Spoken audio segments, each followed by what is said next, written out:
السلام عليكم ورحمة الله وبركاته.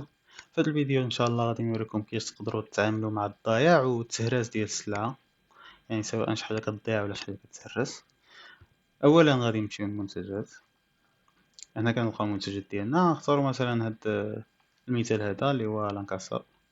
مثلا هاد لانكاساب عندنا 200 بياسة دابا، ومثلا طاحوا لنا 3 البياسات تهرسوا. في الحالة خصنا نسجلوا بلي راه تهرست السلعة، يعني خسارة. كنجيو هاد الاجراءات هنا، كنختاروا طبعا كنصاوب كنختاروا 3 نقاط. كنختاروا تعديل ستوك بسرعة. في الحالة كنختاروا سلعة تهرست، يعني سلعة خاسرة تخسرت. وهنا طبعا سلعة تخرج من ستوك باش تهرست، وكنختاروا يعني العدد اللي تهرسنا مثلا 3 البياسات. يعني صافي هنا كنزيدو شي ملاحظات اختيارية وكنديرو تسجيل التعديل. في الحالة كنكونو سجلنا بلي راه السلعة خسرتنا، سواء تهرست سواء يعني يعني بالنسبة للناس اللي عندهم ديبو بعض المرات كيدخل لهم الماء على الديبو وكتخسر السلعة. هادو يعني بزاف بحال هاد الحالات هادو طبعا كنزيدو يعني التعديل بحال هكا ديال انه السلعة خسرت.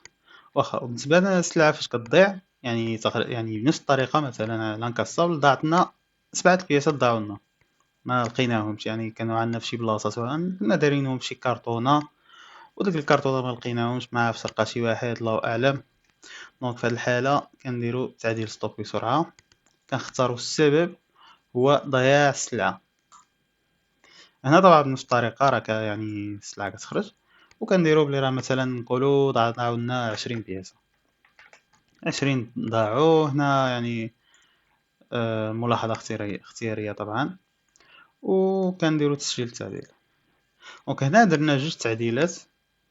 الأولية هو أنه 3 البياسات تهرسو، والثانية هو أنه 20 ضاعوا. نقدروا طبعا نشوفوا هادشي هذا يمكن تعديلات ستوك.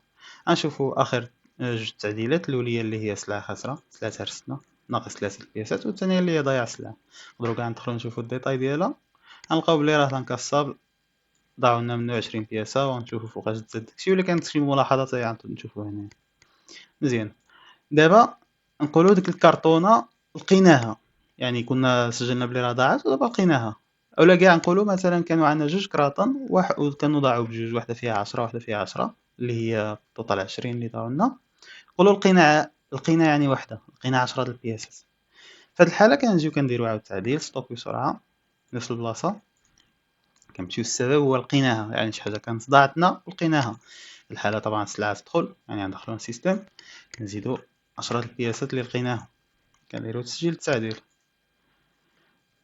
وكيف ما كتشوفوا 10 البياسات كيكونوا تزادوا ستوك. الى مشينا لتعديلات ستوك كنلقاو بلي راه تزادوا لنا 10 البياسات، السبب هو هذا، وكنقدروا ندخلوا نشوفوا التفاصيل ديالو انكاسابل تزادوا 10 البياسات. دونك هذا كلشي يعني كيفاش تقدر تتعامل مع ضياع السلعة، وكيفاش يعني لقيتيها وتهرس طبعا، بحال هاد انواع ديال السلع فاش تخسر. هذا كلشي، شكرا بزاف.